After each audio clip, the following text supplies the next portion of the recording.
Nightfly Podcast and first time ever Zoom YouTube show. Something like that. And hello, greetings. I am Dave Juskow. It is the August 11th edition of the podcast, and welcome to it. I don't know what I'm doing. This is the first time. I mean, if you're listening, I am doing this on Zoom because, as I said last week, I have a guest. And I just wanted to get started. I'm turning the music off because I don't even know how to deal with it. It's this is crazy. This is crazy. And if you see me, like, if I believe I'm going to put this up on YouTube. So my camera is set up on the top of my monitor, so it always looks like I'm looking down. I have to look directly into the camera to make it look like I'm looking at you, which I am. But it's annoying when I'm on a Zoom call because I look down and if I look at somebody, it looks like I'm falling asleep, which of course is the worst thing that can happen. And I'm just assuming I'm recording this and forgot to put my phone in airplane mode, which we always like to do. And now it is done. So yes, we are expecting a guest today and a lot of fun for the first time since the pandemic. I'm not counting my niece Dory as the guest. I mean, of course I am. I'm not saying that in a bad way. But I will be having a guest in Mike Sauter, and he will be coming on soon. I thought we would talk a little first. I mean, I'm so confused about doing something like this. You know, I prefer to just sit in my apartment and do it, you know, my own way where you can't see me and I can't see you. And we're just, talking amongst ourselves. But here we are on video. I'm still talking to myself. And I'm in my apartment, but I use the Seinfeld background as my apartment. And I think I've told you before how hilarious it is when people actually think it's my apartment. This is probably one of the most iconic backgrounds you could use. And yet there are many people who are like, your apartment looks great. I'm like, even Sarah Silverman, who's been to my apartment, who's commented on my apartment on the podcast multiple times, has said, boy, your apartment looks great. But that just doesn't make any sense at all. I also have a fan on, which I'm hoping you can't hear. You know how a stickler I am for sound. That's why I have no idea if this is going to work. It's a chance we're taking. That's why I'm glad I'm using, a friend for my first time Zoom guest on something like this, which, I just had to finally give up and say, listen, nobody's going to come over for a long time. I mean, maybe they will, but not like somebody I haven't met before, and I'm certainly not going to go to Pittsburgh anytime soon, and I don't think Mike is coming here. So I got to step it up, and then I can have, plenty of guests, people from LA and stuff like that. We can have Chris Regan back on from Family Guy, who was great when we went to LA, and Sarah again. I mean, we can, if we do the Zoom thing, we can expand, even though I know you love when we do it by ourselves. Now we're going to just try this. Obviously, I will be looking down at my notes and stuff because you know how I love stuff on paper. And that's the story. You know what's funny? Oh, so, no, you know what? I'll wait until Mike comes on. I'll tell you a couple of things that happened this week. It's really funny. My sister and I went to Rhoda's house, my mother, on Thursday to clean up her basement, which she doesn't go down to anymore. But we talked about this. She has that Sheldon Cooper Big Bang Theory guy thing, that knowing that there's a mess down there, which of course it's not. It's only a mess to somebody who is just the cleanest person of all time. It's not a mess in any way. But we went there on Thursday clean up, and I said, listen, do you want me to call a place to have them take out the furniture and to have them, we'll clean it out as if you're either dead or moving? And she said, no, we got to keep it. And I'm like, why? Who's coming over there? She goes, in case you move back in. And then I got a little flustered and I said, oh, well, that's not going to happen. And then I was like, I couldn't say it with conviction because it could happen, but still, I don't think I'd want to stay. I'm afraid of basements. There's a lot of, the Manson families down there, the Leopold and Loeb, the moths on the screen. But in this climate, I mean, who, I haven't worked in a year. I mean, besides the Gaffigan gigs, which are few and far between. I guess I could move back in with my mother. I don't want to, but it's a possibility, I guess. So, but it's funny. And, when I said to Beth, I'm like, you get this. She's like, no, I don't want to clean it up in case, I move back in. And she was like, well, I'm like, oh, shut up. I'll do everything in my power for that not to happen. Although it kind of would be great not paying rent, but I'm not paying rent anyway because, nobody is. Nobody has any money left. I paid up until June, and that's about it. That's just 1 month that I'm lacking. But, I signed up for the program to possibly, give a guy a break. There's a lot of us. So that was interesting. I will also tell you this hilarious thing, and it's actually, this is the kind of stuff I should probably just wait for Mike to come on because I think he'll like it too, and he always has good things to say. We're going to talk most of the stuff I wrote down. I just kind of knew I was having him on. And what was he saying about my hair? Well, now you can see my hair is really, well, you can't really tell. I use the background because my apartment, hasn't been cleaned in 5 months. So I'm really a little embarrassed by it. And, I don't even have a time. I should probably be counting down to how, I'm sorry. I'm just all confused today because it's the first time. I just hope that this is coming out good and that, people are, I'm very confused. I'll just tell you, I was reading the Post today and people are, look, I can even show it to you. People are leaving. They call it the Upper West Slide. People are leaving. There's too many homeless, and not just homeless that people are worried about, but people are shooting up. People are, masturbating, and everybody's moving out. And the way they put it, because I've been talking about this, is that it's almost gone. New York will not be. I don't know. I don't know what's happening. It's all. If people on the Upper West Side are moving out, well, that's, of course, who I guess leaves first, the wealthy. And then the people like me will leave second. And then there's people lesser than me, and I mean that in the best way, who will leave third. And then that'll be the end of New York City. Can you believe it? This is a city that always bounces back. Oh, but what they were saying was that, there's two things. The restaurants, if they don't open them up, they were saying this in the Post today, and obviously this is the news, New York will be dead. That'll be the end of New York. If you can't go inside a restaurant by September, that'll pretty much finish off the greatest city in the world. Because, who can survive? If the restaurants aren't open, who's coming to New York? What is there to do here? When our friend Jessica Pilot says, I'm coming back to New York, I say, why? For what purpose? She's like, I want to see friends. I'm like, name one. She's like, I said, besides me. She had one other friend. I'm like, where are you going to go? Where you want to meet at a restaurant? Yeah, we can eat outside. But she's coming back in September. What's the point? We don't even know whether we can be outside. I don't want anything to open up. I'm enjoying the way it is.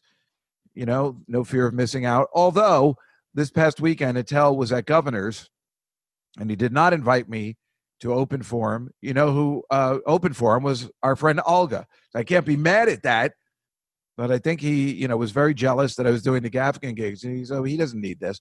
Meanwhile, I'm okay with that. I didn't want to go anywhere anyway, but now that was my first taste of missing out because Attell and Olga were together, and it's all coming back.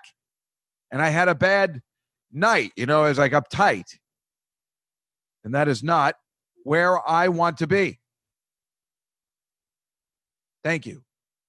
So I would just assume if really nothing opens up, but then really we're not going to be able to handle any more of things just not opening up. It's just not going to work. I heard they're going back to schools. And you know what they're doing? This is the weirdest thing I just read today. They're making people take shampoo courses when you work at a salon. And I'm talking about, I have the article here. It's exciting to see, me actually at work, right? No, you have to complete a minimum of 500 hours of a 1,000-hour course in cosmetology to learn to shampoo somebody's head. Now, these are people that are like, 15 years old, 16 years old, just looking for a part-time job after school or summer school. What? Are you guys crazy? Are they trying to just get rid of any way to make a living? I don't know who's in charge of that, but somebody's going insane, and it ain't cool. You know what I'm saying? I'm sorry. I am still. I'll tell you this one other thing too, before Mike comes on. I sent out an Instagram today. I worked really hard at it. In fact, I should probably show you the video. I believe I could probably do that. Maybe you saw it. It was on Instagram, and it's me with the dogs and do the Brady Bunch thing. And this is the weirdest thing. I put it on, everything's fine, and then an hour later, there's a laugh track. I say, well, Bernie, I use my puppet Bernie. You know what they say? You can't fight City Hall. And he says something, and I go, and then there's a laugh. There's a little bit music, and then a laugh track, and then the song. But the laugh track is cut out. Like Instagram just cut out this very small portion of the laugh track. I put it up 3 different times, and each time after an hour, only that part gets cut out. And it was driving me crazy because I was so proud of this thing. I edited it. It took me a long time. And all of a sudden, it just got cut out. And I just can't for the life of me. I tried to call them. I've emailed them. I've DM'd them to find out why. I mean, if you tell me it's a rights issue, I get it. But how can it be a rights issue if they let me play the entire Brady Bunch theme at the end? It's just the canned laughter that's the rights issue? It's really weird. Let's admit Mike, and I'll find it for you. Everybody coming to the stage. It's Mike Sauter, everybody. Hello. Why, hello there, Dave. How you doing? I'm all right. I just did 15 minutes, by myself. It was very exciting. Yeah. Nerve-wracking. It's fun. And then I was going down my list of stuff today. Even I knew I was going to have you on, so I didn't make it extensive. And I'm like, oh, no, you know what? I'll wait until Mike gets here. And then I see something. I'm like, well, he won't understand. You know what? I'll wait till Mike gets here. So, because Mike is the greatest. Mike is the station manager at WYEP, which I finally got right? The call letter. That's correct. Yes. 93.1 in Pittsburgh, Pennsylvania. Technically 91.3. What? It's 91.3? Yep. Oh, you know who's 93.1? I think that's Amy Robbins. Oh, that could be up in Syracuse. My old girlfriend in Syracuse. Yes, I'm sorry. You know what? Look at me. I'm such an idiot. I finally got the call letters right, and then I got the numbers wrong. 91.3. Yes. Well, I got inspired by your fan in the background there because I bought one myself, but I thought it would be too loud, so I put it on the couch, and I'm not feeling anything. I'm going to start sweating. Oh, yeah. Well, it's I'm on the top floor of my house, so if I don't have fans, I'll no, I got to work this out. I'm still trying to work it out. I told everybody when I have to stare into the camera because otherwise, if I'm looking at you, it just looks like I'm falling asleep. That happens a lot to me. Does it? Wait, I wanted to tell you something. Well, I want to tell you a bunch of stuff, obviously. First of all, thank you for joining us. My pleasure. I know. I was telling everybody what happened to me on Instagram. I think I can show it. I'm just going to get it from my stuff. It's did you see the Instagram post I put out yesterday or this week? No, I didn't. Okay. Well, let me see if this is the. All right, I'm going to share my screen. So now you can see this, right? Yes. Okay, so here it is, right? Here's the problem. Well, you know what they say, Bernie. What they say? You can't fight City Hall. I don't get it. All right, so you can hear that, right? Yeah. You hear the laughs and the music. Yeah, I heard it. That got cut out of Instagram. Oh, really? Just that part, the laughs and the music. You hear a high-pitched sound, and then, of course, it goes into this.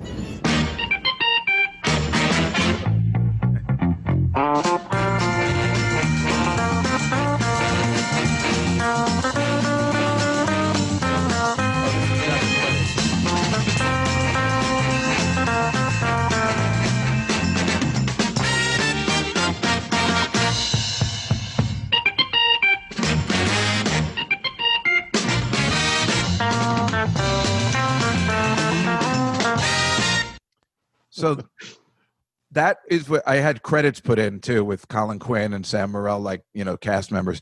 But isn't it weird that just that one section got cut out? They kept, like, if it was a rights issue, they kept the Brady Bunch theme, but just took out the canned laughter. What is this, MASH? Sometimes, I mean, come on, like there's so many weird rules and or automatic algorithms they have with technology that it's a wonder anything gets through. It was so disappointing because I put so much time and effort into it, and I was just so distraught. Like, I put it up the next day again, and because everybody's not seeing the full version, and I can't keep trying it either, because then everybody gets a notice that it's up, and people are just getting annoyed. Yeah. Well, sometimes since Instagram may have a different algorithm than YouTube, which has a different algorithm than Facebook, so see which one keeps it, and then you can just link to it. Well, Facebook kept it, and I'm sure YouTube will keep it. It's just you just never know.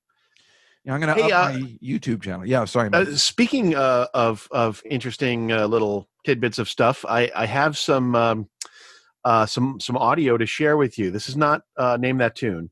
This is something completely different. Well, no, I have that too, but I have something completely different I want to share with you, if you don't mind. I don't mind at all. I think I have to? Yeah, you got to hit the security thing to let me. Oh, the security share thing. Screen. I think I did. There we go. Oh. All right, so let me share with. Yeah, audio is probably best since this goes on the podcast. Yeah, this is only audio. The video is not very exciting at all. But I did some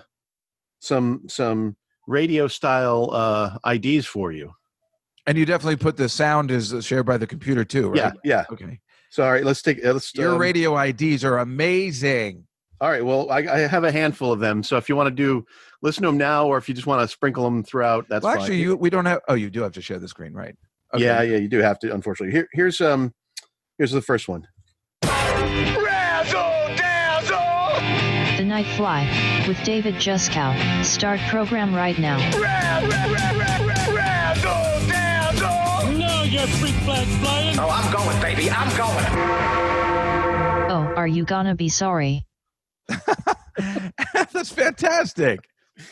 I like the stripes. Oh yeah, there's a little computer voice for that one. You want to do more? Yeah, of course. You're the best. Nightfly. Dave Juskow. I just love that little golf clap. That everybody likes a golf clap. Yeah, you got to have that. You said you've told me before that these are easy to put together for you. I cannot understand how that's possible. I just last night I just threw a bunch of them together. Some of it is easy because I have little bits and pieces from many years of working in radio. So right. So it's easy to put together. This just in. Allow me to introduce myself. My name is Mud. The Nightfly with Dave Juskow. That's great. Looney Tunes. Yeah, it's funny. As I was putting these together, I was thinking, like, these are fun, and I know you'll enjoy them. But, like, where the hell will you use them in the show? It's not like there's like breaks you need to take. And well, sometimes there is. Sometimes I like taking a break. Sometimes I like to say, "We'll be right back." That's true. That's always fun. Years ago, I had to introduce a musician on stage, and they were doing 2 sets at this club this one night, and I got to introduce them on stage for both of them, and it was really funny because I went up on stage to introduce for the second time, and after so many years of watching the musical guest on Saturday Night Live, I was just so ridiculously happy to just say, like, "Ladies and gentlemen, once again, here is," because it just felt like Saturday Night Live. Isn't that the best? I always remember that my favorite one ever was when Patrick Stewart was the guest. The musical was in the 90s. The musical guest was Salt and Pepper. Right. So just to hear him, "Ladies and gentlemen, once again, Salt and Pepper."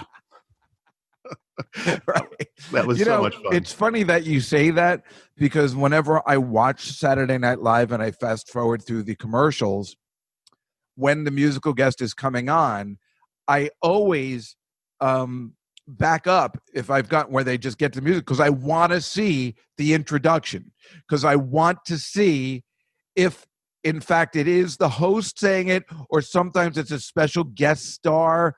So let's say like if Martin Short or somebody's in the opening scene, that just came on, or a good example would be who's the Curb Your Enthusiasm, Larry David. Yeah.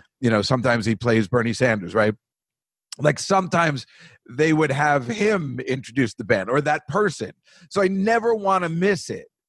And then the best was, when Sarah Silverman was hosting Saturday Night Live, and I've told this on the podcast before, when we were there and it was live and she was getting ready to do our favorite thing, Maroon 5 was the guest, and she says, don't fuck it up, Adam.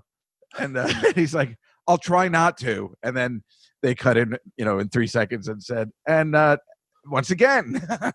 But it was great. The banter beforehand was really funny that, something came up. So then you get a little insight on, the pre. And once again, which is fun. That's always so cool when you get that, any opportunity to get that sort of like backstage or behind the scenes sort of insight onto performers. Isn't it the best? Yeah. Well, there was, Harry Shearer has a weekly radio show on public radio stations, and he's been doing it for years and years. And he used to originate out of the station KCRW in Santa Monica. And does he do it in London now? Well, his home base, I mean, he still lives in LA, but his home base for his show is in New Orleans now. But he kind of splits his time between New Orleans, LA, and he goes to London frequently. Right. I'm friendly with his best friend, which is Dan Filato, who used to manage Artie Lang. Oh, okay. So we talk about Harry a lot. Well, he is he loves the whole radio thing. It's not just an outlet for his creativity. I mean, he just really loves it's so obvious. He used to do those Saturday Night Live radio bits all the time. Yeah, absolutely. And he's got that voice. And so when he used to host on this other show, on this station originally, he was doing it when he was in town. He was doing it live from the studio. And so if you listened to the version that went out to all the other radio stations around the country that aired it, or if you listened as a podcast, you wouldn't get this. But if you were streaming that station over the internet live, you would often hear him do like the legal ID for the station. Really? The top of the hour. And it's a public station, so they have a lot of like so it's like 91.9 in Oxnard, Ventura, like they would just kind of like run through this list of frequencies and of course in his voice, and then even occasionally like reading a public service announcement or something, which sounds like Harry Shearer, he's probably going to make fun of whatever he's reading because he's such a sarcastic kind of a guy, but like I think he just loves the radio. No, he's like us, you and me, trying to get that perfect radio voice that we grew up on, and totally into, trying to get that voice going like a WYEP 91.3 Pittsburgh. We're trying to get that guy. Yeah. Oh yeah. Well, Harry Shearer has that perfect voice. Yeah, without a doubt. And one time he was talking, another thing that gave me insight into the way his mind works was he was doing a parody of Paul Harvey, right. Late radio broadcaster, and he was doing the Paul Harvey voice, and after he was done, he said, the one, for anything you say about Paul Harvey, he certainly used his entire range, because he would always do Paul Harvey, he'd do like those high pitched kind of things, high pitched, and then the pauses, right? and then and also going deep, and you could tell like that I don't think Harry Shearer appreciates what Paul Harvey did that much, but he, as a broadcaster, he certainly appreciated that, like the technical aspect of what he did. Yeah. Well, I could probably at this point, I mean, if this all works, I could probably get him to come on the show. I mean, Dan's always been telling me, he's like, would you want Harry Shearer to come on your show? And I say, what are you, is this a joke? I would, but I think I feel like I've heard he's very angry. So I don't know, I'd be nervous. Yeah. Well, I mean, he's very serious. I would imagine if things didn't go right, it could go south very quickly. Yeah. Right. And I'd be a little bit nervous about that.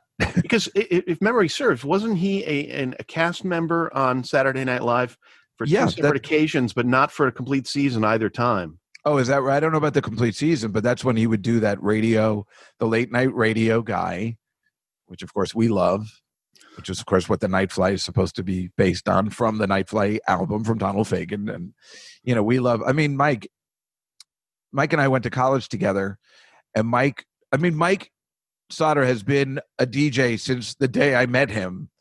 I mean, was this always your plan? Like, it must be, right? I mean, like, pretty much. I mean, yeah, I from when I was a kid, I always wanted to be in radio. I was into, before I got into music, I actually got into radio. When I was like, 9 years old, I started listening to like a talk radio call-in show, and there was this like kind of a revival of like the old time radio kind of a thing, a radio drama called the CBS Radio Mystery Theater, hosted by E.G. Marshall. And it was on AM radio stations in the 70s and early 80s, often late at night. And so I got into listening to that. And so I really appreciated, the medium of radio. But it's like, I can't remember a time when you weren't in radio. And so when Mike and I were in school, he was younger than me.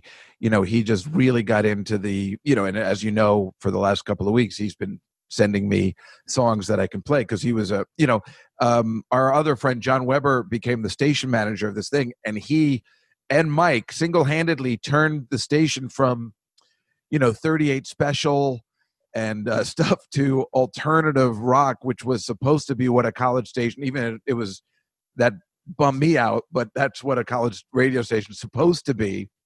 And these two guys turned it around and started playing the stuff that we were playing last week that, only John Hughes had heard of, and Mike and John Weber. And it's fascinating. And then Mike went on to be the morning DJ at WHTG in New Jersey, which, while Mike was the morning DJ, had its highest ratings in 93 and 94. And this was a station that had been around since 84.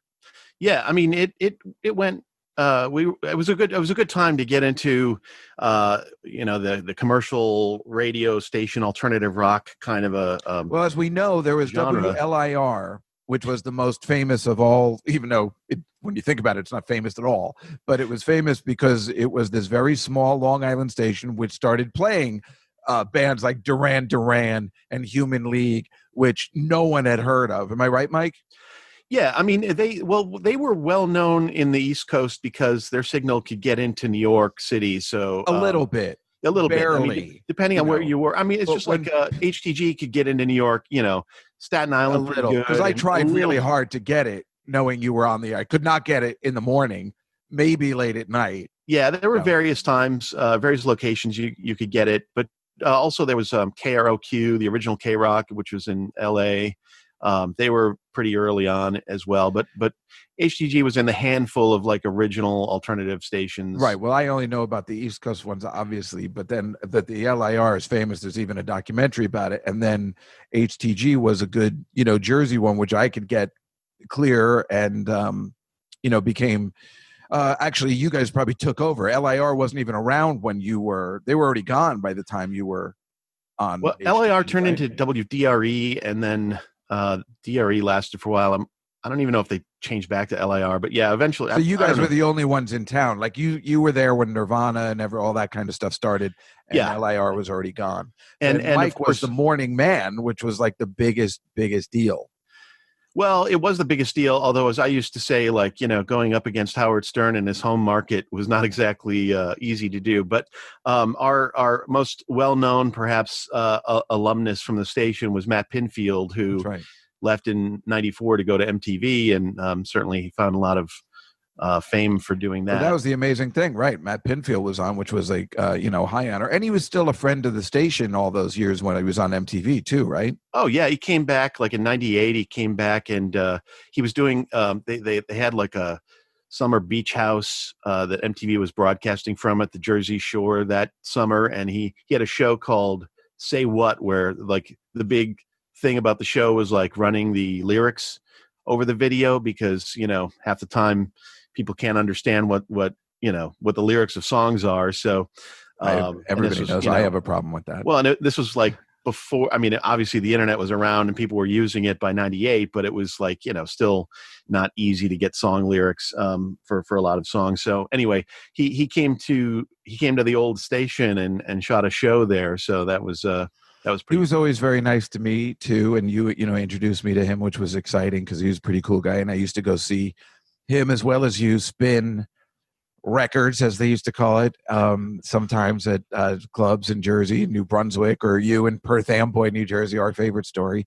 Yeah. It doesn't make any sense, but it was so funny. I would go down and see Mike a lot. Sometimes I'd stay up all night and drive down there so I could see him, at 6, 7 o'clock in the morning. And I would go, and they had a little trailer at this place right off the Parkway.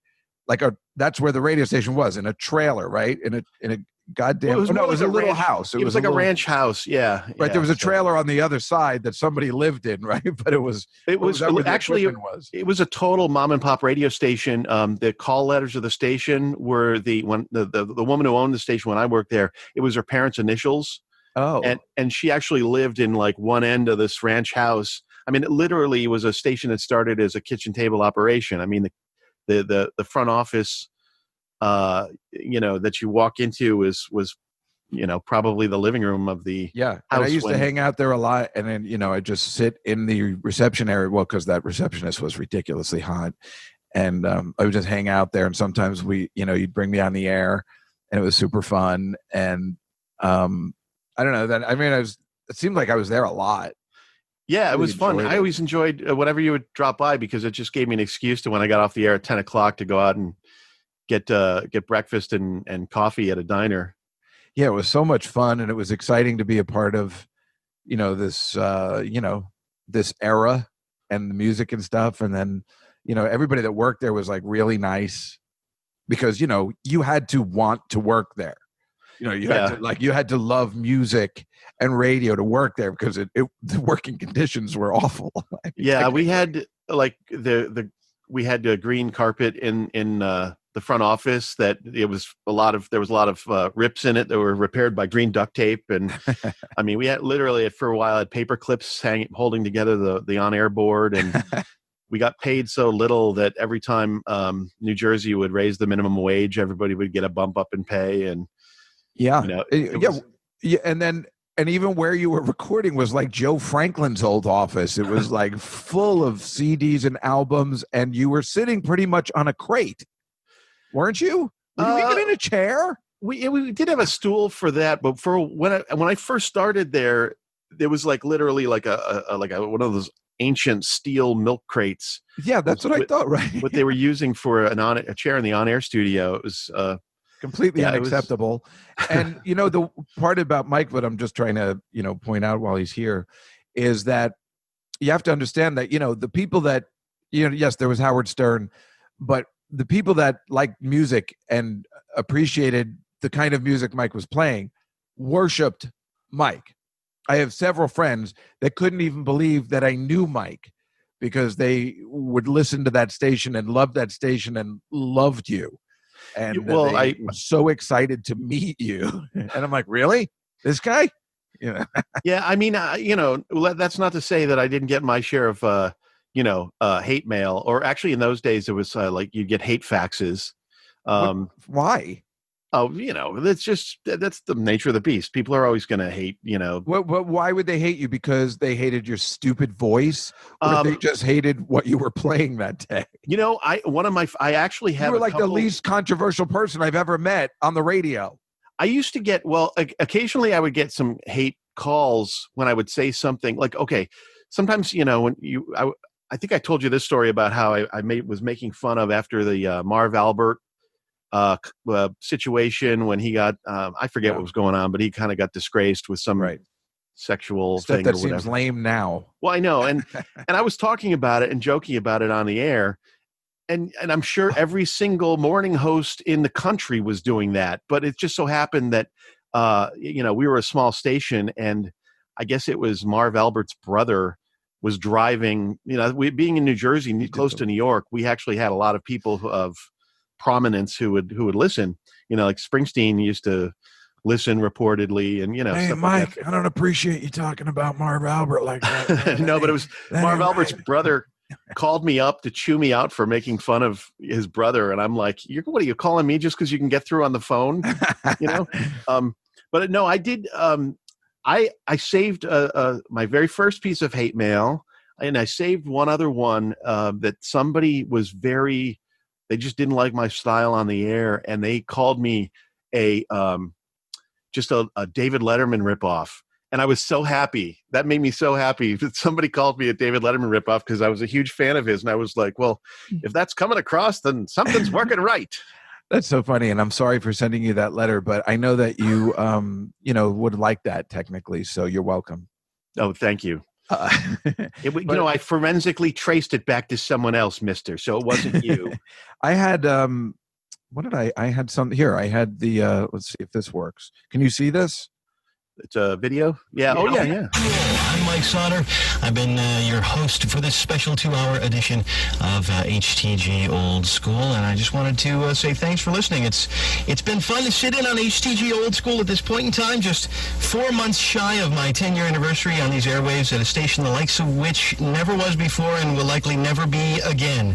But in the words of Herman Melville, stand up amidst the general hurricane, thy one-tossed sapling cannot. So it goes with modern rock at the Jersey Shore, FM 106.3. That's when that was the day they went off the air, right? Well, the station got sold from the solo owner who owned it to a more corporate entity, and they kept it nominally as alternative, but it was it was not the same. But you did the sign off. Yeah, I did. Well, we that's kind of an honor.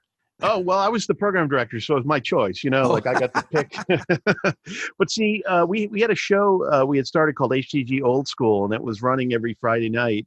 And it was just all like kind of, like 80s stuff, like, you've been playing on the show in recent weeks. And so it's just kind of like, early alternative rock and new wave and punk and stuff. And there was a guy who hosted the show week in, week out, but when we knew the station, we weren't allowed to talk about the actual sale of the station and when the, ownership was going to change. Right.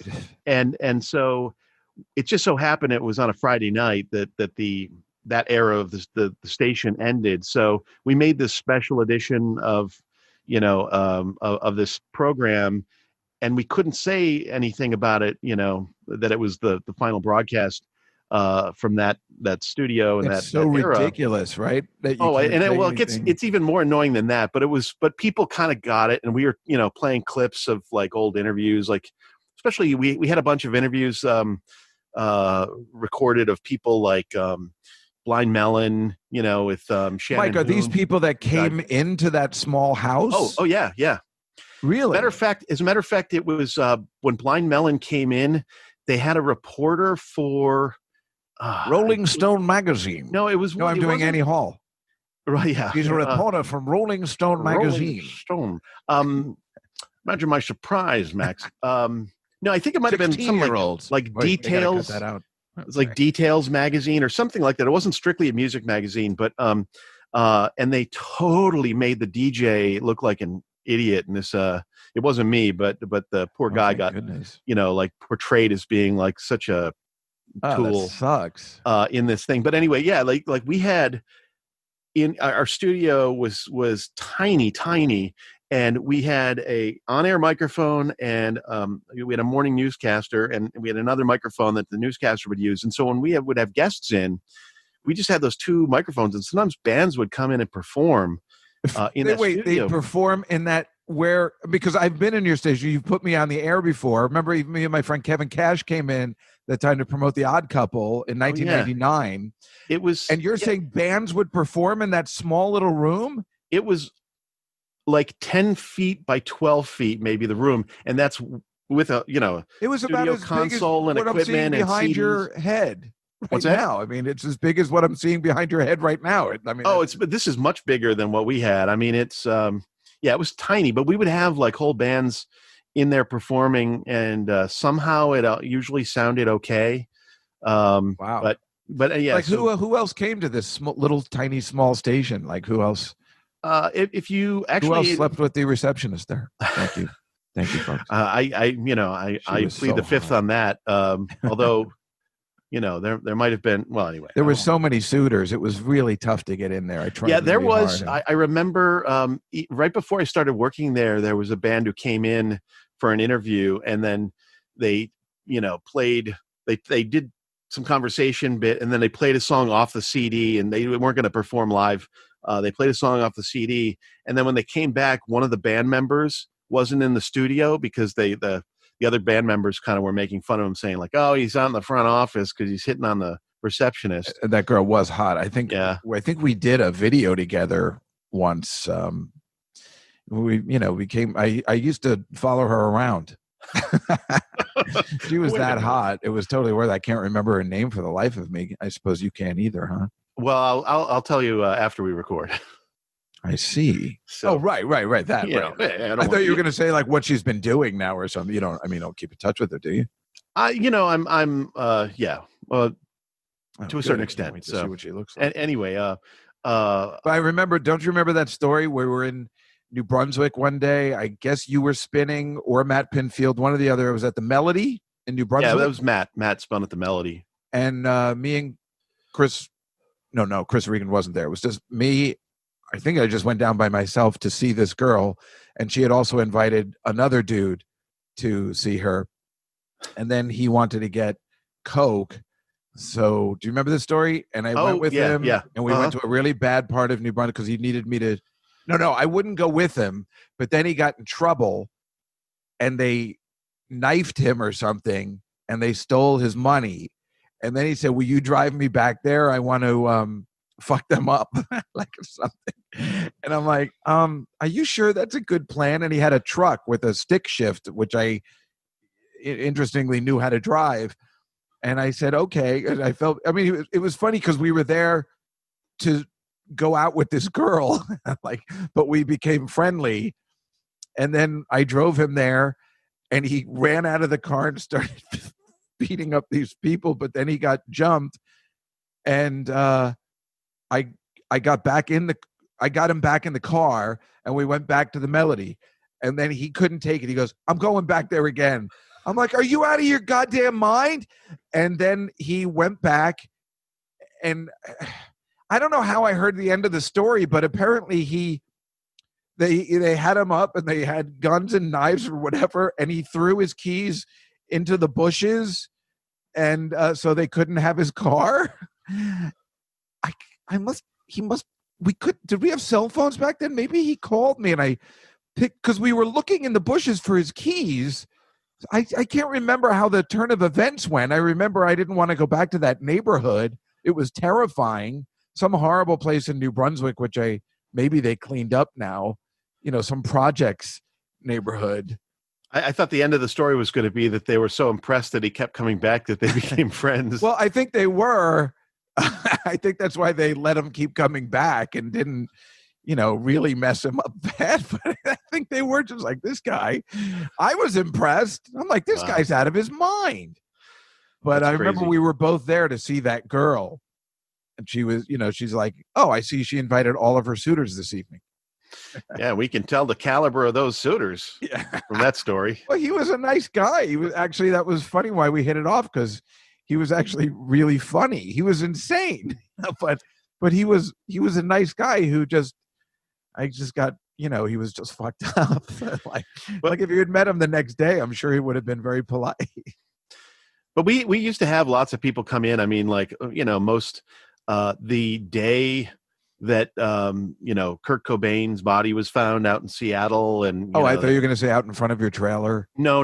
But when out in front of this place in New Brunswick and these weeds, he was looking. Yeah, he found some keys. I found a truck, man. Hey, man. But that day, I don't know if you remember the band Afghan Wigs, but Greg Dealey. No, I don't, and neither does anyone else.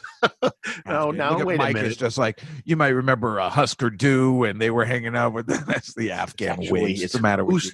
Husker Du, actually, but all right. How about this one then? Wait, I'm going to pretend to look at somebody else. You believe this guy? The Violent Femmes, you know them. I do. I've heard of them. Yeah. They came by. They didn't perform at the station, but they came by to do an interview with Matt Pinfield, and why am I blanking on his name? Lead singer of the band, Jizzy McJizby. Help me out on this, Dave. Come on, you can do this. I have no idea. Is it Kurt Cobain? No, it's I just said Gordon that. Gano. Gordon Gano, of course. Oh, he's good. So he was a big fan of Johnny Thunders, who was in the he's like an early punk legend. And wait, I know that name. What band was he? Was just in the Go-Go's documentary. He was. Was he a California guy in a punk band? No, New York. He was in a version of the New York Dolls. And he, is. They definitely mentioned that. Did you see? First of all, did you see the Go-Go's, or do you want to finish the story? No, that's fine. We can go on any tangent. I haven't seen it. I've heard great things about it. Oh, you haven't seen it? But yeah, I should have given you an assignment before we got on the air. I watched it 2 days ago. It was excellent, like really excellent. It's interesting. I'm friends with, really close with this guy Rick Newman, who I don't know if you remember, and he used to own Catch a Rising Star back in the 70s and 80s and 90s, and we've become very close. And he used to manage Pat Benatar back in the day because she used to perform there at Catch a Rising Star, and his best friends are Belzer, Joy Behar, and David Brenner. He's old school, and he wants to do a documentary on Catch a Rising Star, which I was trying to help him with, and I got him even to Martin Scorsese's documentary person because he's always looking for documentaries, and especially ones like that. But we need footage, and that's what he was saying. Like, do you have a lot of video archival footage? And unfortunately, I don't think he has that. And it's very clear that nowadays the best documentaries are the ones with the video footage, which is why the Michael Jordan documentary, The Last Dance, was so compelling. It wasn't just those old documentaries where you zoom in on a shot, which is, I'm like, all right, I get it. This was all video. You saw The Last Dance? ESPN? Yeah. Mm-hmm. Wasn't it terrific, right? Oh, yeah. 10 episodes. Stuff. Why? Because it's all video. It's story. It's news stories. It's all stuff that they had and also found footage, like the Blair Witch Project. It was fantastic. And that is why the Go-Go's documentary is so terrific. I wasn't even sure if there was one photo in it. It was all video. So it was, when you have that kind of footage that hasn't been seen before. And then I got to thinking, I'm like, I should make a documentary about myself with the Dave Juskow and Friends show. I got all that footage from the 90s in New York City in the 90s and stuff like that. It's like, in a way. But plus you have all the you have all the great clips from all the shows that you were on. Yeah, right, exactly. Like Morton Downey and stuff like that. Just true. Joe Franklin. So technically, my biography would be terrific, but the Go-Go's one was great for that reason. And first of all, I didn't even know, but that's just the best story about when I didn't even know they had other members. But when they have other members and then they just ask them to leave politely, or I don't know why that's funny, because I could see that happening to me 100 times, but there is something Pete Best about it that just becomes funny. But of course, and I'm sure somebody like Pete Best realizes that it's possible the Beatles wouldn't become the Beatles if Pete Best wasn't in it or something. That's the thing. It's like an actor passing on a role, like maybe Tom Selleck passed on Indiana Jones, Raiders of the Lost Ark. But would it have been Raiders of the Lost Ark and 5 sequels if Tom Selleck was in it. And that's the X factor that you always realize. So with these girls that were in the Go-Go's, which I didn't realize were different, maybe they wouldn't have gotten the success because they kept saying, this is when the band started clicking, when we brought over this, these other girls, which was complete. You must know the other 2 girls that were in the group that got, kicked out. Not off the top of my head. I know that it. What? You know what, Mike? Maybe this interview isn't working. Well, no, I just thought you were cool. So, it's funny. I was just looking. Here's another rock band. You remember The Cult? I do. Okay, good.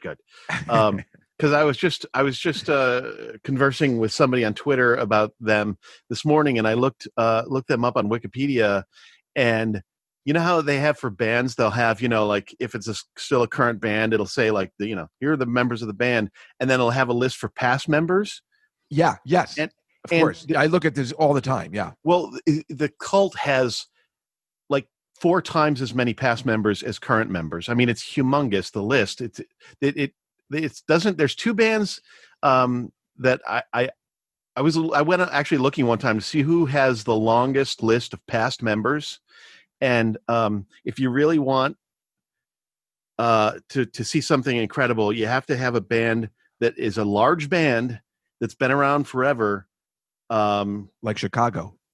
Chicago would be up there. I think also. Now I'm blanking on who I was just thinking of. There's also like Parliament Funkadelic had like a huge number of members. Yeah. Here we go again. Come on, George Clinton. You know George Clinton. I can't stand that guy. Okay. Well, anyway, yeah, Chicago had a huge number of past members, and I think Blood, Sweat, and Tears is another one that had a huge number of members because like they would cycle through horn players like nobody's business. Well, that's why I mentioned Chicago. Yeah, there's another large band with long horn history. So long history of horn players. I also last night saw this movie I'd never seen, which my friend Memo asked me to see, called Bringing Up Baby, with Cary Grant and Katharine Hepburn. I've never seen it, but I know of it. I just watched it for the first time in 1938. And it's so weird because I'm saying, like, well, this is the exact same premise as What's Up, Doc, with Barbra Streisand and Ryan O'Neal. And so then, of course, I'm so fascinated. I'm always looking up Wikipedia while I'm watching a movie. Even The Crown, I just keep looking up stuff. I'm like, wait, is this real? Is this real? I'm fascinated with that kind of stuff. Thank God for Wikipedia. And they said What's Up, Doc was completely based on Bringing Up Baby because it's the same plot. But what I was fascinated by was that Katharine Hepburn, first of all, I never found her attractive in any way. And that voice became even more unattractive to me. I'm assuming really everybody in a way. I mean, she wasn't very feminine, the way I like my ladies. But she wasn't making those movements, and her voice was normal. I say in air quotes. I always wonder when that all started. I was looking up why her voice changed and her head nodding, and I was looking it up, and I guess it was some form of disease or something that she had. It's amazing that she was able to have, go on 50 more years with. I don't think that would happen today. Somebody does, it's quite amazing. But in 1938, she was normal. Is that okay to say? I don't know. Well, I mean, obviously there have been actors who have, had some kind of issue. Well, Michael J. Fox is the only one right now I can think of that still gets work because he's so beloved. Yeah. Like Katharine Hepburn was, although that movie, because again, I was reading about it, was not successful. And they called her, which is so funny, box office poison. Ironically, like Ryan O'Neal after What's Up, Doc. But they called her box office poison, and she banked on herself and bought the rights to the Philadelphia story and said, I'm going to cast myself in it. And that turned her whole career around. Hey, there you go. Which is but she's obviously very bright. And very interesting woman, and just, the way they were talking. I watched it on Turner Classic Movies. So they were talking about she didn't give a shit. She wore pantsuits. Nobody was doing that back then. Nobody. There was nothing on that goddamn cover. Nothing. And by the way, I don't know if you're familiar with that alternative rock band, Box Office Poison. They were great. I'm making that up. That's not true. Oh, you son of a bitch. I totally would have fallen for that. Do you realize you could tell somebody a name of a band and they would just believe you because you're Mike Sauter? Well, but then again, you can of alternative music. You and Matt Pinfield. Almost any fake band name that you come up, it's probably already been used. Well, that's right. You gave me the Meat Puppets last week, and I looked all online to find out why you or other people used to call them the Mighty Meat Puppets, and then why they were called the Mighty Meat Puppets. Or do I not know what I'm talking about? I mean, there's a band, the Mighty Lemon Drops, and the Mighty Boss Tones. No. Maybe it was the Mighty Boss Tones. I could have sworn you guys were always calling them the Mighty Meat Puppets. And I looked that up and I'm like, there's no indication of them being called the Mighty Meat Puppets. No, I don't. Maybe that was somebody just doing that as a shtick on the air. Damn it. I was hoping you'd have the answer. I don't know. You know what? The other movie I saw last week was the Woody Allen movie, A Rainy Day in New York, which is illegal to watch here in the States. Well, I don't think it's illegal. It's just I know it's much more exciting to say that way. I felt like I bootlegged it old school, and I saw it with Timothy Chalamet and Selena Gomez, and it was pretty good. Clearly directed by an old man. There's just no other way to put it. It's very odd, or as my friend Lawrence calls it, lazily directed. But it was very entertaining, and with typical Woody Allen. It's not going to be a classic, but it was good. In fact, it was bad in the sense of it's called A Rainy Day in New York, and I'm pretty sure it was shot while it was completely sunny, and there were just special effects because the sunlight is coming in all the time while it's pouring rain. It's very clear they were filming on a very sunny day and just added in special effects somehow. They're like, the one movie we wanted it to rain. Right. Yeah. Did Woody work in any hip modern lingo like the Google or iPods? That's a good question. I'm trying to think. I feel like he did. I feel like there was a Google reference, which I think floored me, Well, it's like the classic joke about the original Star Trek is they would always have to establish a concept, they would always have two real world Earth things. And right, of course. That's my favorite thing. I do that with Attell all the time. I'm like, well, all the people in Napoleon, Hitler, Andromedas.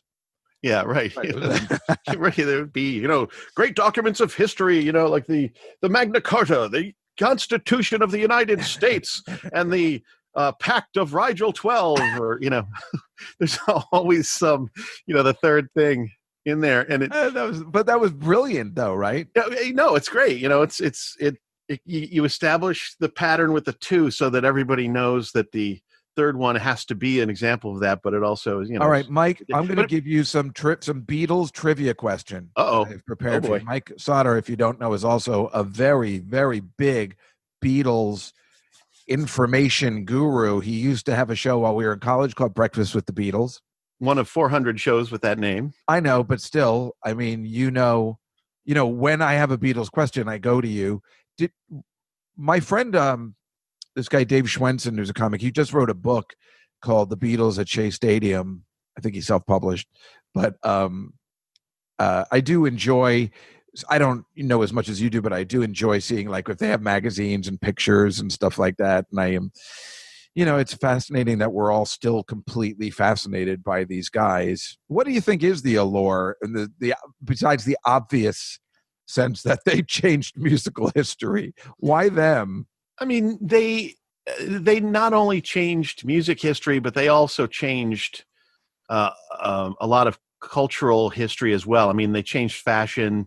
They changed, a lot of the people experimenting with Eastern religion in the 60s was kind of inspired by George Harrison's interest. Well, the whole band, first got interested in the Maharishi and all that. And, it's not to say that stuff would not have happened otherwise. It's just that they happen to be kind of the linchpin for a lot of that stuff happening and the cause of it, because they were just so hugely popular. I mean, yeah, but and rightly so too. It's not like their music was we never heard the likes of it before.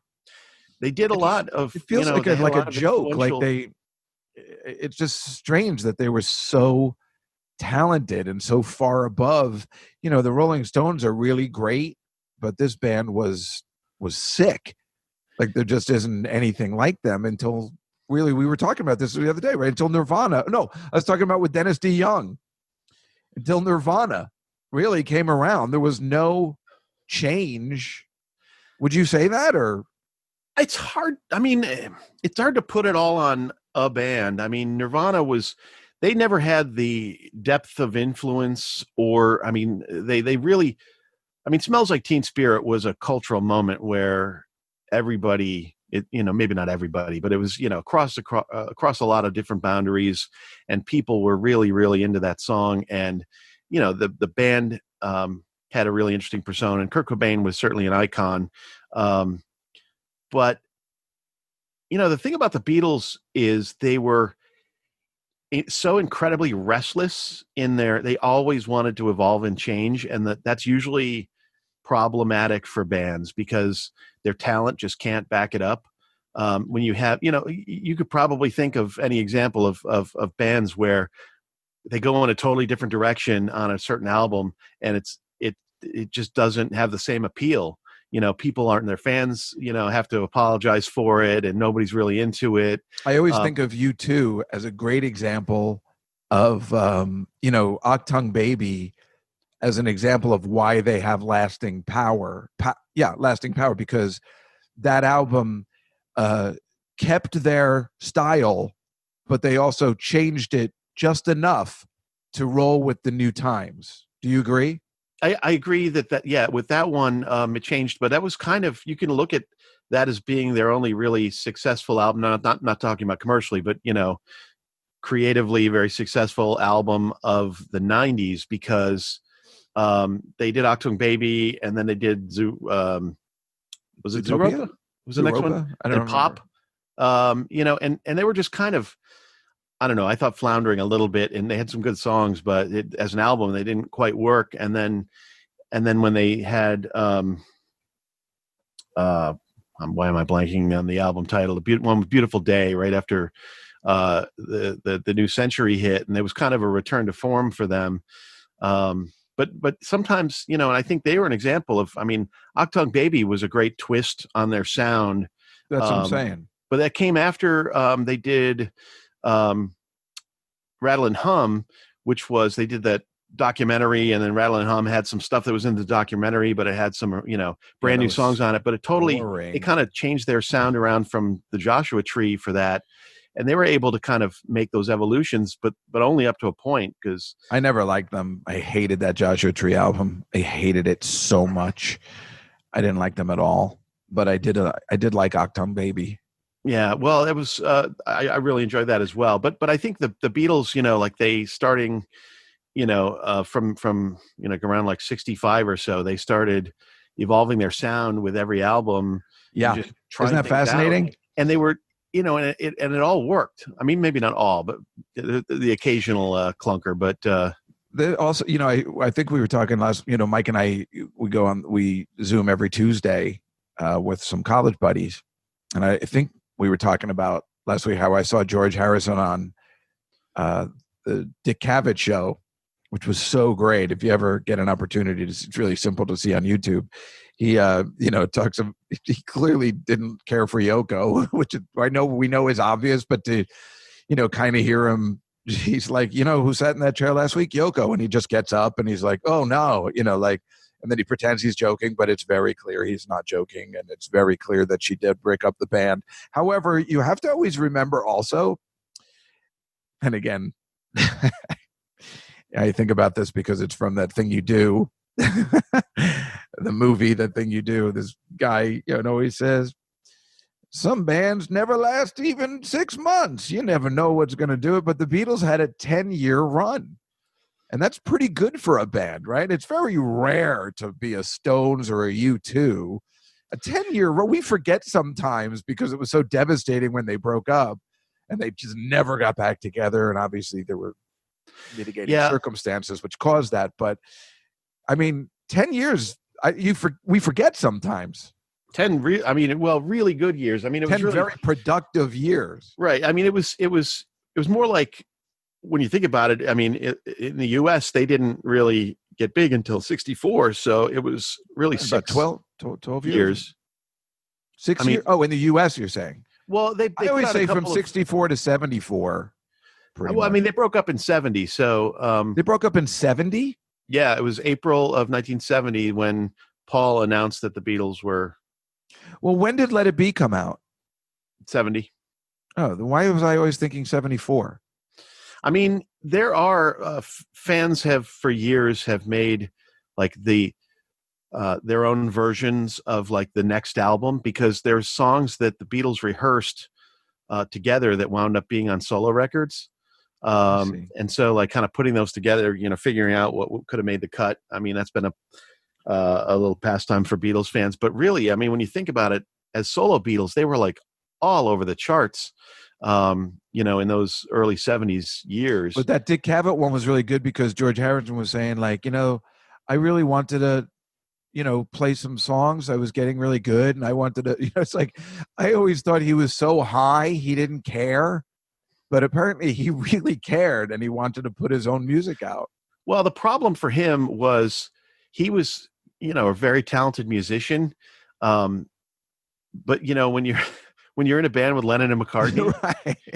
But that's the amazing thing. And there it is, right? You're in a band with Lennon and McCartney, and these two are the most iconic people maybe ever on the planet since Beethoven or whatever, right?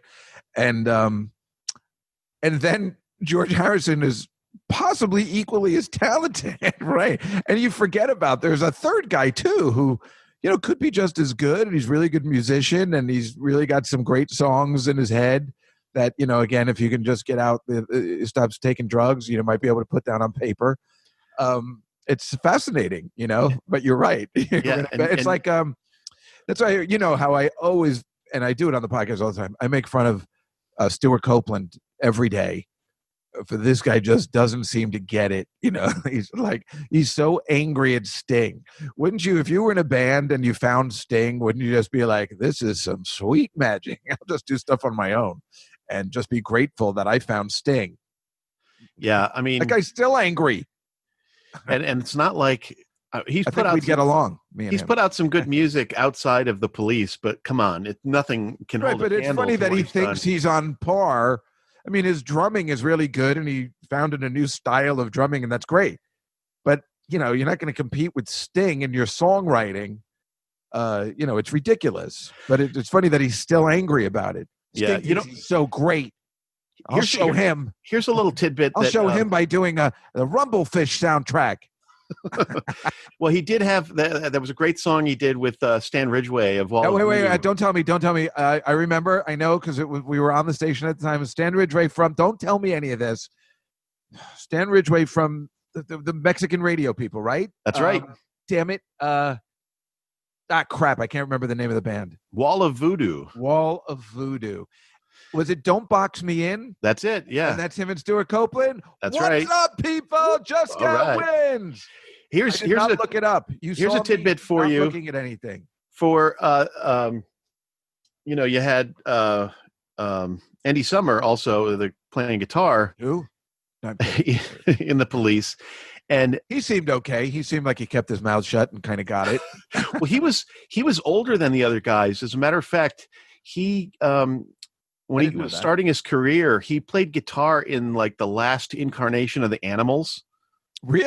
Yeah. Oh, when it was just, I think it was probably just Eric Burden was the only original member of the group. And there was one song that he performed. They did like, he played an 8-minute long guitar solo in this song. It's just insane. I have, in the Go-Go's documentary, and this is ridiculously fascinating and major props for the Police as a whole and what kind of gentlemen they actually are. There might be a lot of infighting, but the Go-Go's apparently used to open for them, which I did not know. And they toured with them around the world. And the Go-Go's first album, as you know, was Sick. I mean, it went crazy, right? And passed. Was it Zenyatta? What year in 81? What's Zenyatta? It wasn't Ghost in the Machine, I don't think. Zenyatta Mondatta was? Maybe. I think that was 81. And it passed them on the charts. And they came in and got them some champagne and said, you guys beat us. They were gentlemen. Can you imagine how many dudes would have a problem with that? And they didn't kick them off the tour. They loved that they were opening for them. That, for me, was the best part of the documentary, to hear that these guys back then, 3 dudes, were so confident in the fact that they were still going to be fine, that they were not intimidated by these women. I mean, think about that, right? I mean, there's one. That could have gone a completely different way with a different band.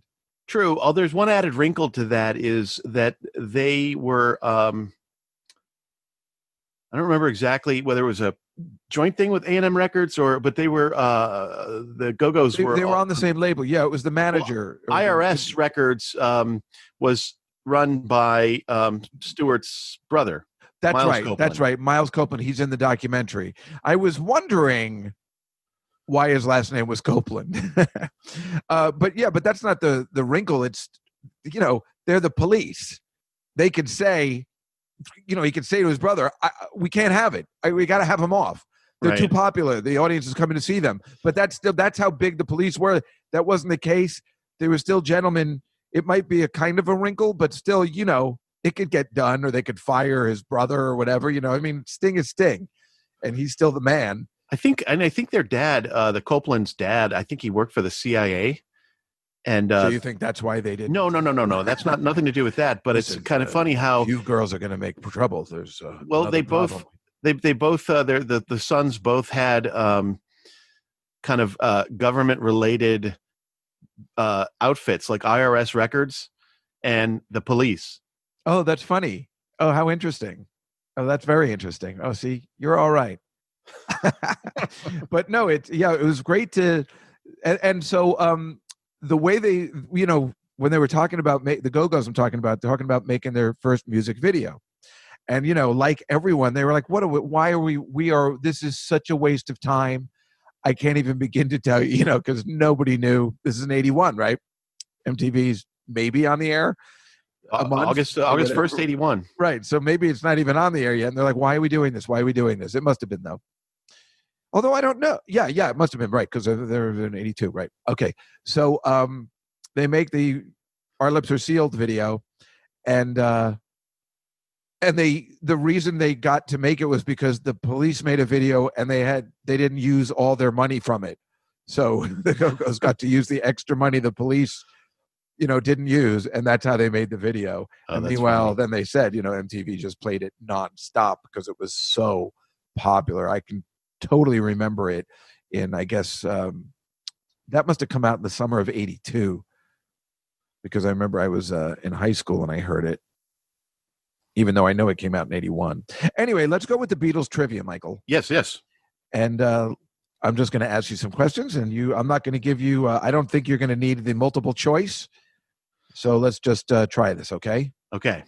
All right. Which Beatle crossed Abbey Road first? That was John Lennon. That's correct. Can you hear the bell dinging? Did you hear it? Yes, I heard it. I thought it was something happening in my house. What was the working title of With a Little Help from My Friends? That was called Badfinger Boogie, and they gave that name. Paul gave that name to a band called the Ivies, who changed their name to Badfinger. Wow. I like that you know all the other stuff, too. Who took Ringo's place on drums when he temporarily quit the band during the recording of the White Album? Complicated story, but short answer would be Paul. That's correct. It's complicated because... What's the story? Who the fuck is this guy who's walking out? Fellas, I just don't see it. What the hell? He was just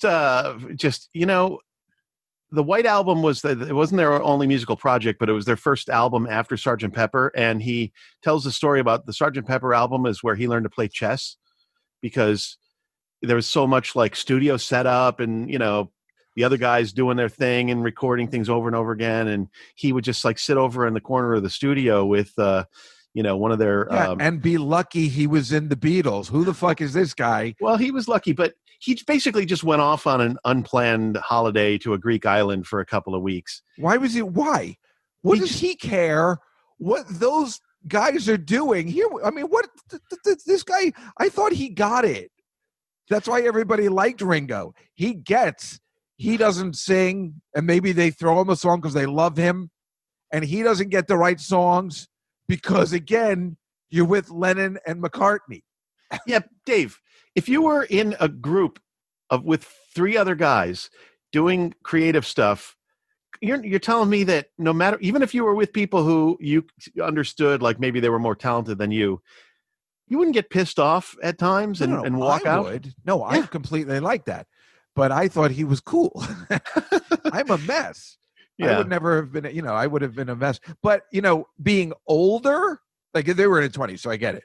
Being older, like now, in their in their 40s, I would sit there and just be grateful exactly. That never happened. Right. But in my 20s, oh, forget it. I'd be furious. I'd be like, who the hell are they? I just remember. I should get Ted Danson money. I'm better than Ted Danson. You are worse. Like I think back, wasn't it that Caroline's show, that TV show that you did the Clarence Birdseye thing for? Yeah. What does that have to do with anything? Well, no, I just seem to remember like seeing like the credits going or whatever, and there was one credit. I don't know if it was like for writing or something, but it was just like Jon Stewart, Louis C.K. That's right. I forget who the third was, and then you. Yeah. And it was like, but those guys, they were horrible. But I know, but like, proven that they're the worst writers in comics. No, I'm kidding. But I already knew those guys were more talented than me. Well, I mean, even back in 96, I knew I wasn't as good as them, and to just listen to whatever they said. But like I think if you guys were all like together as part of like, some I feel still that I really would give to them, like when Louis asked me that he wanted to direct that Clarence Birdseye thing, it was an honor, even in 1996, that Louis wanted to do something like that. He was already, I mean, I know we were all the same age and we started together, but when it came to stand-up comedy, I knew that wasn't my strong point. Maybe if we were acting together or something, I would think differently, but I knew those guys were better than I was, certainly as stand-up comics, and smarter in writing. I kind of knew, even the crazy person I was, and maybe a very egotistic, when you mentioned those guys, and even Attell, I knew they were better stand-up comics than I was. But then if there was somebody who I didn't think was good, I was mean to them, like Gaffigan, who I had to apologize profusely for in the future. But I just told him he was a bad actor. I was wrong. After I saw him on Broadway, I had to apologize and say, I'm sorry.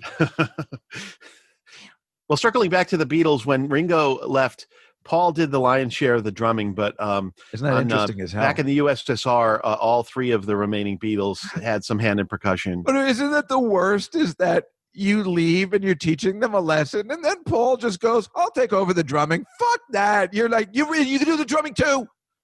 Like, at least they should have gotten somebody from the outside. The fact that Paul could just do it too, just like Prince, is not even fair. It's when John wrote the Ballad of John and Yoko, he was so excited to record it, and George and Ringo were like off on holiday somewhere, and so the whole song is just Paul and John. Unbelievable, right? Which pop artist designed the cover of the White Album? I know this, but I'm probably going to not be able to remember it off the top of my head. Okay. Who is it? It's some idiot named Richard Hamilton, and I say an idiot because what is there to design for the White Album? Who the fuck is this guy saying like, hey, fellas, I just came up with a great concept. They're like, oh, this guy's a genius. He's a genius. I'm a fucking idiot. Well, two things. I know first you're going to say something that's not that way. well, no, he had to decide where to position the logo. Oh, shut up! No, but you and I could have done that. But also, the left or lower bottom. The whole like minimalist kind of thing was in avant-garde art was such a big thing at the time. Yeah, but you and I could have faked our way through that. Well, totally. But John and Yoko recorded a couple of like avant-garde albums that they put out. Bringing up Yoko, you're ruining the podcast. Oh, stop! And they recorded these albums, and they sent out one of their albums to the press to review, and it was a test pressing. So it was one album, but it was sent out on two pieces of vinyl, and the other sides were just blank. But one reviewer reviewed it as if it was a double album, and they said on two of the sides there's just like barely a tone audible that just varies slightly, because like all that avant-garde stuff was like that. So they thought that was supposed to be that way, a barely audible tone that varied slightly in pitch. That's funny. That's the stupidest thing I've ever heard. Meanwhile, again, how are you credited for designing that's just dumb. I'm sorry. That's why you didn't know who it was. Guy was never heard from again. I'm sure he framed that paycheck though. Yeah, I'm sure he did, because the guy that did Sgt. Pepper was Peter Blake, right? Yeah. Mm-hmm. Speaking of, what did John Lennon change his middle name to? He changed it from Winston to Ono. Yep. Why would he do that? Why? He later brought back the Winston as a pseudonym that sometimes they would record on put fake credits for themselves, like George Harrison credited the George O'Hara Smith Singers on one of his albums, but John used Dr. Winston O'Boogie. These guys are good, man. Why did the BBC ban I Am the Walrus? Because of the... I hope I got him. I think I got him. It was because of the...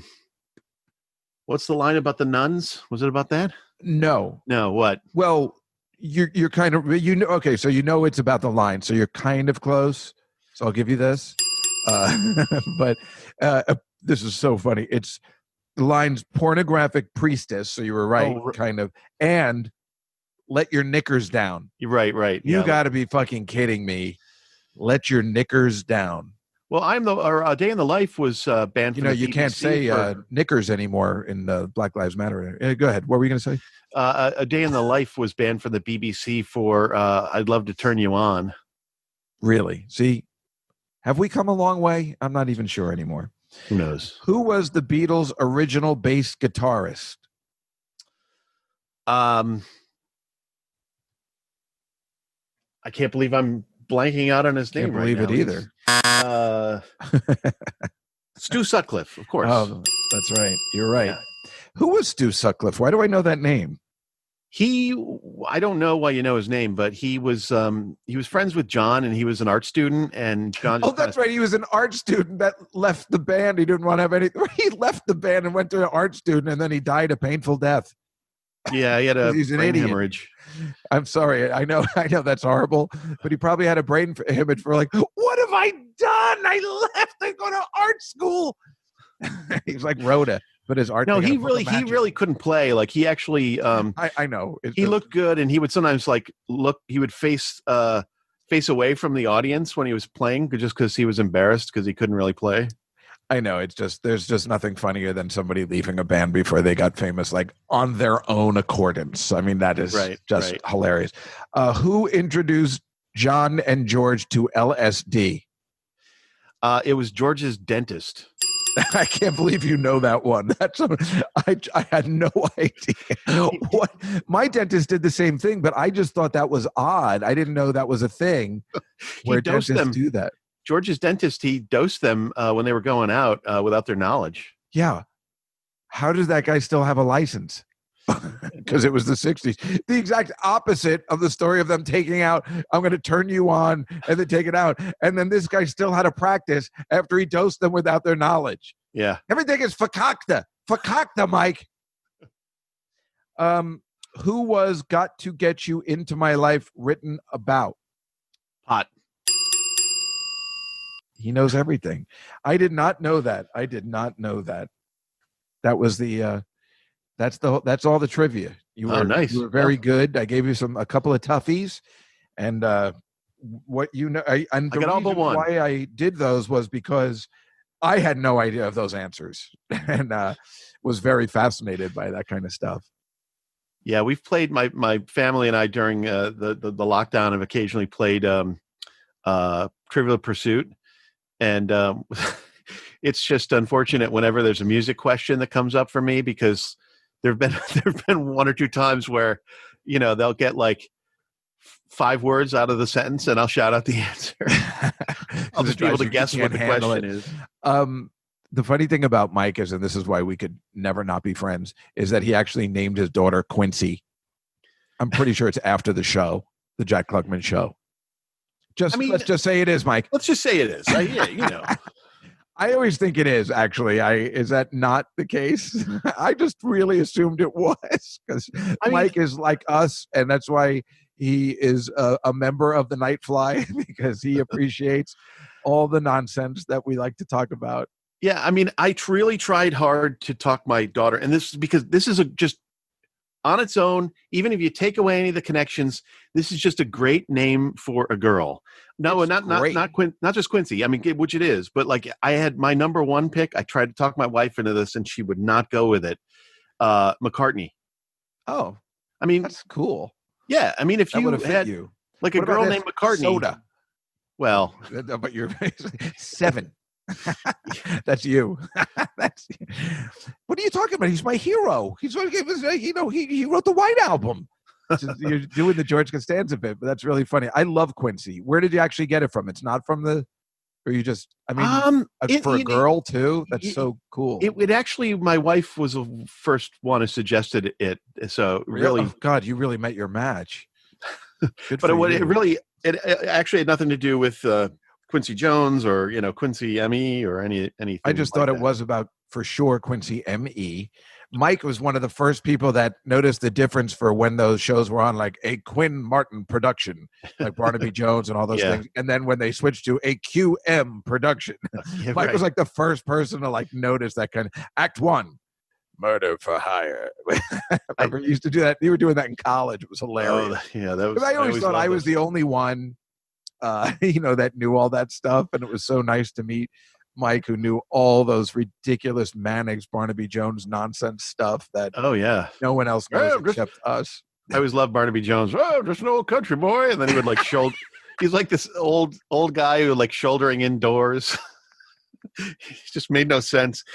It did make no sense. It was fun. Stupid. It was fun. It's like when talking about Quincy, the show, of course the classic line that we would always kind of use and make fun of. The first thing that you think of when you think of Quincy is Jack Klugman being, "Don't you care? Don't you even care?"